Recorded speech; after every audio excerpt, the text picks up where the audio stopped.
おはようございます。画家の小木曽です。今日の動画は超拙者ということで、日頃描いている作品をかなり、酔って、動画にしましたので、日頃よりもディティールをお見せしたいと思います。で、3つ、の作品をご用意しておりまして、1つ目は本当にグリザ湯という方法。すみません、簡単に自己紹介しておきますと、この動画で初めておじさんを見たという人、なんでこいつは逆光なんだという感じかもしれませんが、絵描きをしておりまして、大学で先生とか呼ばれるような職業にもついております。あとはもちろんプロとして絵描きとして長いことをやっております。いろんなところで個展をしております。よ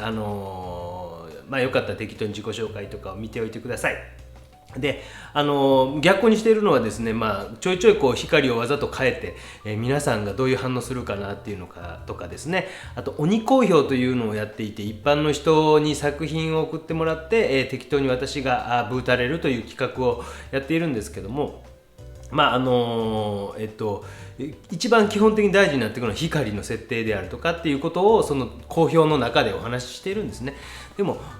なかなかこう分かりにくいかなと思って、今日はちょっと逆光バージョンでこうやって私をお届けしております。そういったものもぜひご覧ください。簡単に自己紹介を久しぶりにしますと、2000年に東京芸術大学というところを出て、2005年に博士課程を修了して、2006年から九州の福岡か長崎か熊本か宮崎か大分か鹿児島か沖縄か、どっか一つだけ忘れてますよね。どっかの県ですね。どっか探してみてください、の大学の先生をしております。で、今回いろんな動画を作っておりますけども、今回は3つのパターン、まずグリザ湯で描いているところをアップで描いて、お見せしています。で、もう一つは完全に真ん中途中ぐらいの段階なんですけども、鶴を描いております。鶴を描いている途中段階の草っぱとかつを同時にこう描いていくというところをアップで見せてます。で、最後は後ろの作品ですね。こちらの作品の完成に向かってギュギュギュギュギュッと最後詰めていっているところをお見せしようと思っております。前振りが長くなりましたが、ぜひそういう細かいディティールもご覧ください。ではそれでは解説をしていこうと思います。解説というほどではないかもしれませんけども、グリザ湯という方法なんですけども、これ私はここまでの作業というのは白味というものと墨入れ、インプリミトゥーラというものをした後に、これ完成湯というので濡らしておきます。これはいろんな動画で紹介しておりますので、こちらの動画とかあたりを中心に見ていただけるといいかなと思います。説明、等は概要欄というのですか、このタイトルをクリックするとこちらの動画参考に見てくださいねというのがありますので、そちらの方をご覧いただければと思います。で、その中でももちろん紹介はしているんですけども、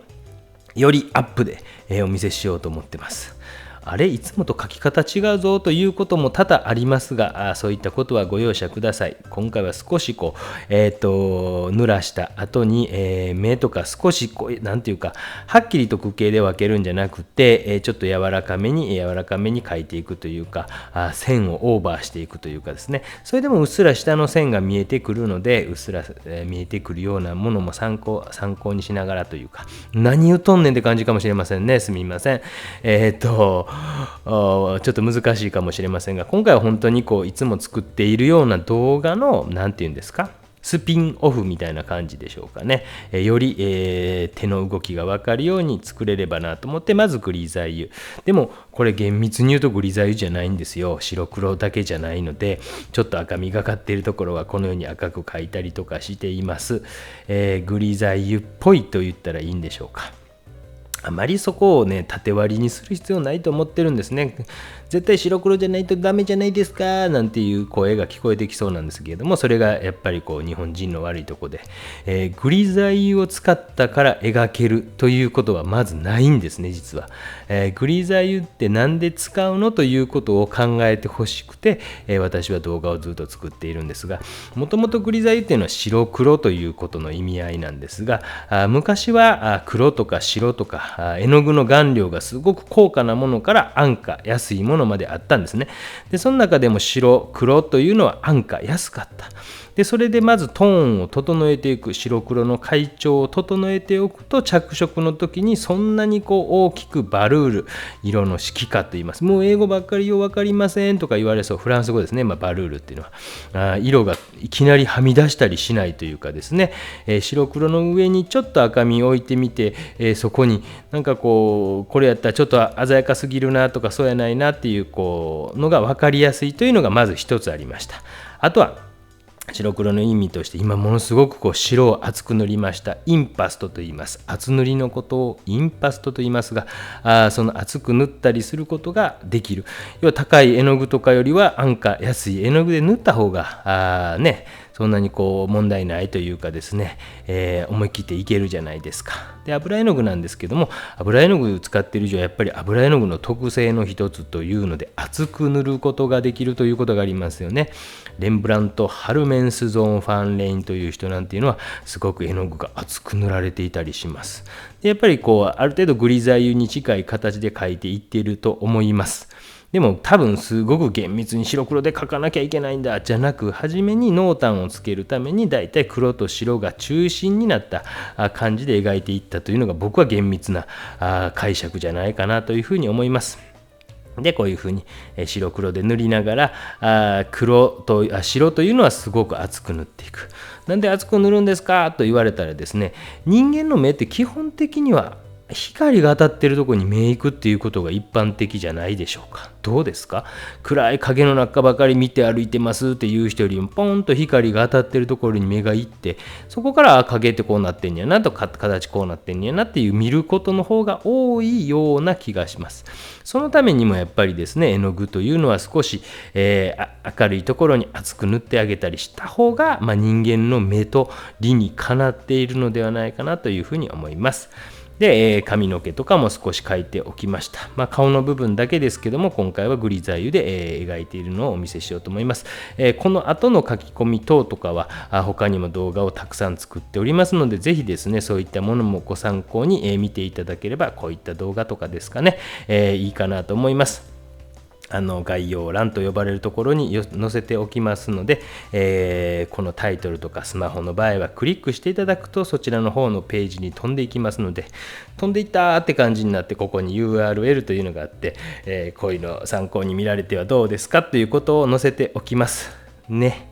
ぜひそういうのもご覧ください。初めて私の動画を見るという人ももちろんね、いるかもしれませんけども、夫とよくしゃべる絵描きさんだなという感じかもしれません。絵を描きながらずっと喋っているというわけではございませんが、おしゃべりが若干好きなのですが、最近、飲み屋さんに行く機会がめっきり減ってしまいました。なんで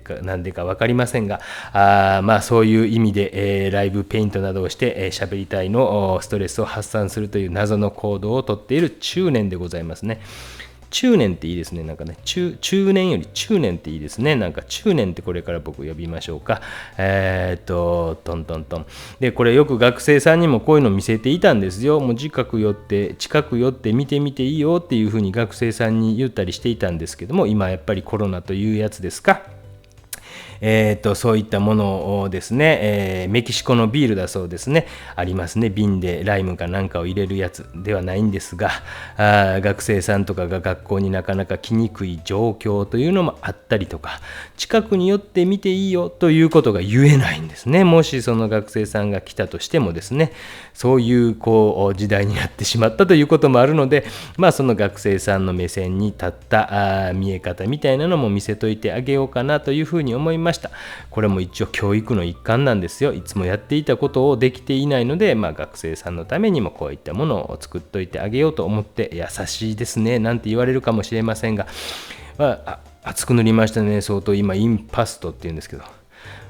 一つ言うとくと、よく先生は優しいです。全然優しくないんですよ。もうはっきり言いますよ。僕どうやって楽に生きるかばっかり考えてますから、これ作っておいたら動画見といてやとか言えるじゃないですか。どうやって厚塗りってするんですか？乾かないうちにでもこうやって描けるだろう。動画を見ておいてくれなんていうふうに偉そうなことを言えそうだなと思って作っているというのが本当のところで、いかに楽をするかということを考えているだけの話です。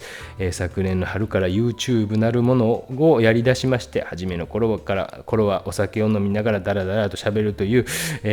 なんていうかニュースタイルでやっておったんですが、これは楽やぞっていうかですね、アーカイブっていうんですか、横文字で言うとそれがちゃんと後々にも残っていくということは、これは楽ちんやぞということでですね、こういうのを作っておこうと。特に今回のシリーズというのは本当に学生さんによく見せてました。この白黒で書く段階、だいたい1時間ぐらいなんですけども、今日今からグリザーで書くから見に来たい子おいでみたいな感じで LINE でポーンと言うて、そしたら何人かの学生さん授業とかがなかったら見に来ていたりしたんですが、そういやこういうことできてないなっていうことで、また厚く塗りました。ボコね、乾かないうちです。これ一層でバチッと。だからすごい書き込みまでは僕はしないんですが、目的としては絵の具を厚く塗るというのと、ある程度白黒でちゃんと合っている状態、トーンが合っている状態を作るということをするのが目的でございます。だから白黒で書くことで絶対に書けるようになるんですかとかっていうことではなく、目的がちゃんとあるんですね。だから何でもそうなんですけど、目的を考えると、じゃあその方法というのがなぜこれが最良なのか、最適なのか、ベターなのか、ベストなのか、そういうのを考えれるようになっていくんですね。先生やめてください、横文字が多いです。そうですね、私横文字が大好きですね。どこかの知事さんと似ておりますね。コンセンサスでございますね。コンセンサスって何ですか同意みたいなもんですか。なんか適当に今喋りましたけど、そうなんです。この私の YouTube 初めて見るという人は、なんだこのおじさん適当に喋ってやがる。そうなんです。適当に喋ってるんですね。間違えてたらすみません。すぐ謝罪もします。謝罪のおぎそということを言われたことが本当にあるんです。事務の人から言われたことがあるんです。ある学生さんが大きなミスをして、あるところまで謝罪に行かなければいけなくて、佐賀県じゃないですね。私は福岡県と長崎県の間にある県、どこか探してみてください。何県かちょっと言えませんが、からですね、温泉が多い県があるんですね。福岡を通ってですね、だいたい2時間半ぐらいなんですけど、朝にクレームの電話があって、クレームの電話に対しても速攻家に帰って、スーツを着て最高に高い菓子折りを佐賀のある和菓子屋さんで買ってですね、すぐ行きました。高速に乗ってですね、そして向こうに着いたのが昼休みという伝説を残しております。向こうの人はめちゃくちゃカンカンで大学に怒ってきたんですが、そのスピード感に感動したのか何だったのか、まさかこんなに早く来るとはなんていうふうに言われました。怒られた学生さんを連れてすぐ大学に戻りまして、その夕方には全て一見、何の話してんねや。で、絵の具をですねちょっとずつ置いて、動かしてるっていうこともちょっとお見せできればなと思ってました。置くんですね。だから本当に絵の具を置くという、こんな感じでございます。だいたい1時間ちょっとやった顔のグリザ湯、釜湯というか単色画に近いような、あまり細かく分けてはおりません。ケース2、鶴の車地ということで、これはですね、鹿児島県の出水市というところに、鶴が毎冬飛来してくるんですね。11月の末ぐらいからですか、12月ぐらいですか、1月ぐらいをピークを迎えて2月の末ぐらいまでですかに来るんですね。すごいですよ。今何万羽って来るんです。ぜひインターネットで調べてみてください。泉っていう出る水ですね。出水市っていうところがありまして、そのちょっと奥に行くと長島町というところで、こちらはですね、焼酎の島美人という鹿児島の焼酎がございます。またこうやって濡らしてるんですけども、これちょっと茶色と青みたいな感じかな。焼酎が美味しいございます。これちょっとアップにしきれていないんですが、とりあえずまずこのぐらいからまず、グレートーンの上にちょっと暗いところをぐっと引き締める意味で描いていっておりまして、だいたい同じような色を使って、それがで描いていって、それを広げていくというかですね、一匹をずっと描くということは僕はしなくって、でこうやって鶴で似たような色があったらそれを置いていきながらですね、描いていくということで広げていきます。ちなみにこの鶴さんを描いている時に、こういう企画にしてみようかなと思ったので、一番初めにこれ動画撮っているんですね。だからあんまりアップになりきれていないんですが、すみません。こんな感じから始めていってて、そしてこれ要は下のこう葉っぱなんていうんですか、枯れてる麦かなんかですか、それを食べに来とるんですけども、その暗い隙間だけを点々点、そこまで考えてはいないんですけども描いていってるんですね。でその後に明るい方みたいなのを稲穂の方ですか、分かりません、何を食べてるか分かりませんが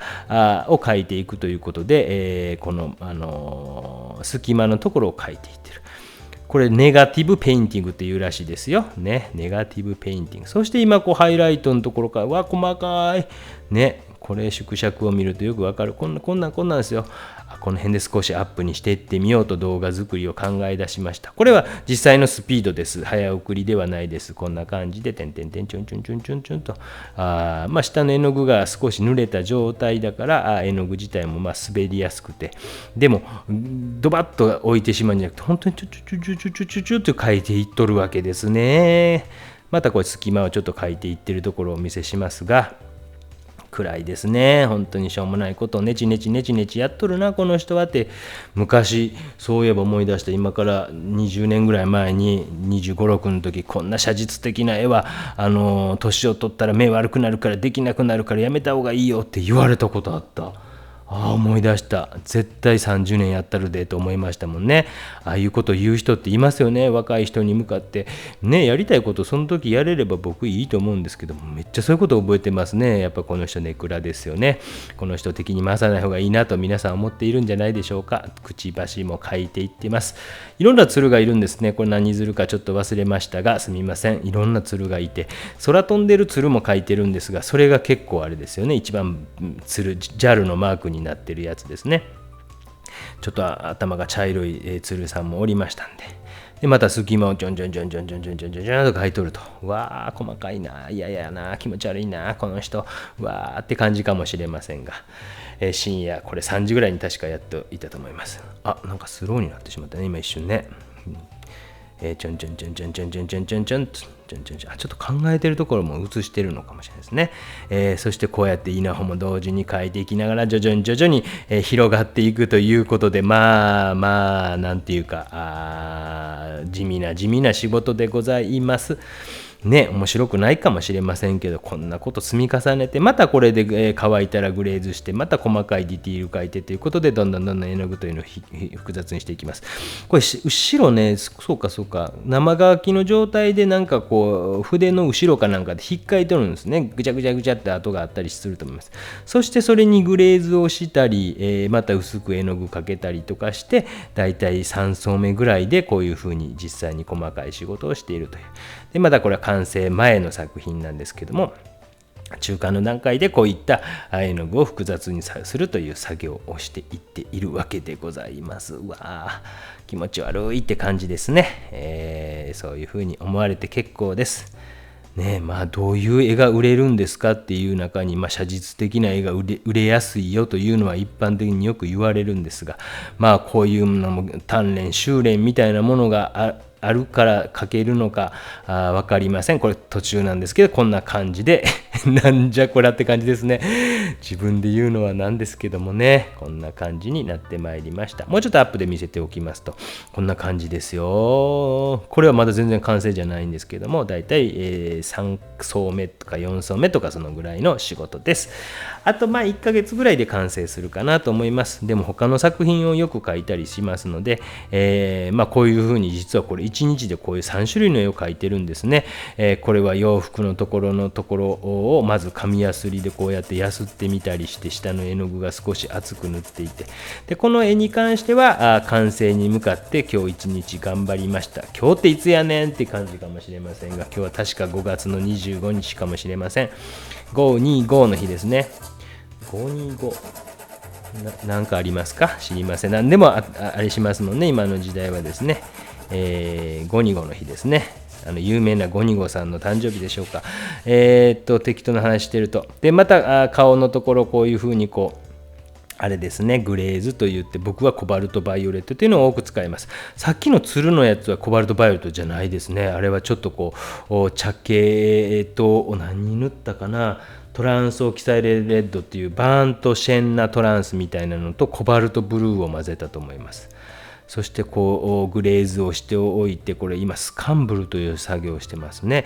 カチッとしすぎているなと思ったら少し薄く何色かは、今回はこれ黄色にしていますね。紫に対する反対色ですね。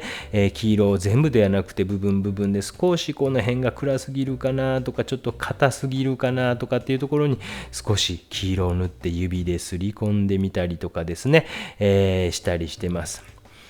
ね、なんて言うんですか、地雷メイクっていうんですか。この子がこの時はなんか目の下赤塗ってきはったんで、地雷メイクやなって言ったような記憶あります。ヘラヘラ笑われました。おじさんが何言うとんねんっていう、気色悪いぜっていう顔で見られました。した子じゃないわっていう顔してやりましたけども、髪の毛を描いたり、こう耳を描いたり、ちょっとこう画面が揺れてんのすみません。本当にこうどうしても揺れてしまうというか、絵自体が揺れているんですね。カメラは揺れているわけではございませんが、今度次の課題がまたこうやって見えてきましたね。ちょんちょんと。本当に少しこう中間色ぐらいにして、例えばもう一回鼻の穴を描いてあげたりするとか、あんまり強く描きすぎないとかですね。例えば強い黒とか置くよりは少し柔らかめに描いておいた方がいいのかなっていうところはそういう風にしてみたりとか、今髪の毛を少し明るいところを塗っていったり、この525今頑張っていますか。この学生さん今4年生、教育実習行ってる最中です。2021年5月の25日。私は結構実習とかのこうなんていうんですか、研究指導みたいなの途中で行くんですね。なんか研究授業とかっていうのがあって、そうか今年はそう言われましたね。コロナでやっぱ部外者は来れませんということで、そうですか残念ですということで、今年は行けないということなんですけどもね、頑張ってますかね。また連絡を取りたいと思います。ちょっとやっぱりこれグリザー油の仕事よりは丁寧な細かい仕事になっているのが分かりますか。ドカッと絵の具乗せるということはもうしません。本当に微調整を繰り返していくという感じですね。メイクアップアーティストっていう感じでしょうか。メイクアップアーティストですかっていう感じでしょうか。ちょっと明るいところに絵の具を少しずつ乗せていってます。こういうふうに僕は点描的に描くようなこともしたりします。ベタと塗るよりは下の絵の具とかも今ちょっと黄色っぽい絵の具、白と黄色っぽい絵の具でちょんと描いていって、後で多少こうなじましたりもするんですが、これなんでこんなことをするかというと、下のやっぱり紫の色との反対色関係によって黄色と紫、これを筆色分割法というふうに言うんですけども、ぜひ、印象派風に描いてみたというあんまり人気のない動画を参考にご覧ください。実は全部いろんなこと連動してるんですね。物事ってね、なんか一つ一つをパーツで分けることではなくて、これはこの時に使っていた技法やなとか、水彩のこういう形の出し方とかってこうなんやなとか、実はいろんなことが連動してるんですね。もう一人の方、これ2人、一緒になってるんですけども、その連動しているっていうことを分かるかどうかって大事なんですね。何か一つ一つが別のものとして考えがちなんですね。私油絵関係ないから見ませんとかですね、いやそういうことじゃないんですよね。油絵は明るいとこ描いていきますが、逆に透明水彩でディティール描いてるやつとかを見ていただいたら、うちの親父が亡くなった父七回忌という動画があるんですが、その動画なんか見ていただくと、一番最後のところに親父の顔をアップで描いている、ここなんていうんですか、鼻の小鼻のとこちょっと強すぎたので意図的に弱くするために今白っぽいのを描きました。でそういうことを、最後のディティールのところはめちゃめちゃすごいですねっていうコメントが最近ありましたので、そうなんです、そういうことなんですね。それで透明水彩の場合は暗い色で描いていって、油絵の場合は私は明るい色が中心に明るい色を描いて細かく描いていきますが、暗い色でも多少描くこともありますよ。ということで、このようにちまちま絵の具をのせながら少しずつバルールをやっぱ揺れてますね。今回これ失敗しましたね。次の反省課題とさせていただければと思います。これ顎の下のラインをもう少し柔らかくしようということで、今スカンブル、また今日いろんな難しい言葉先生言わんといてくださいって聞こえてきそうですけどね、半透明の色を塗ってみたりとかですね、この企画が面白白かったらぜひですね、面白いですとかいいねボタンとかいただけたら、それによってまた作ろうとかって思うんですが、でそういうのが少ないとやっぱもうまあええかなって思ってしまうもんですね。人間というのは本当にもう単純なものでございます。ちょっとずつこうやって黄色っぽい色で、でも下の色もちょろちょろっと見えるようにこう点描的に描きながら、でも最終的にはその完全に溶け合うわけではないけども、うっすら下の絵の具も本当に毛先で触ってるようにね、こちょこちょこちょこちょって感じですよね。そして叩き筆というのを使って、なじませるということも、毛が抜けました。今取りましたね。毛が抜けました。毛が抜けました。高齢の男性に向けてあんま言わない方がいいですね。毛が抜けましたね。先ほど叩き筆の毛が抜けました。はい。紅のところも描いていってます。こんな感じでどうでしょうか。皆さん参考になりましたか。こういったディティールを描いていくのがプロフェッショナルじゃないでしょうか。こういった感じで描けるようになれば皆さんも絵で食えるかもしれませんよ。頑張ってみてください。おじさんは多少絵で食えることもあるということをお伝えしたくて、このような動画を作りました。解説は以上です。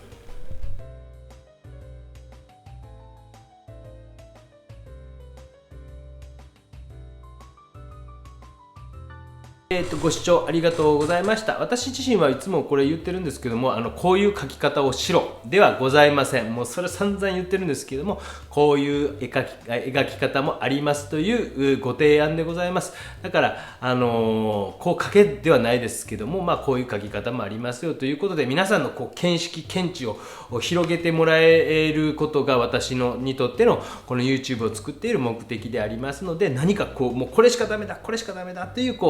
日本人のあまりにも狭いアイデンティティみたいなものが少しでも広くなればなというふうに思って、こんなことをだらだらとやっております。よかったらチャンネル登録とかいいねボタンとかいただけるとありがたいです。そして今回のこの動画制作めっちゃ楽でした。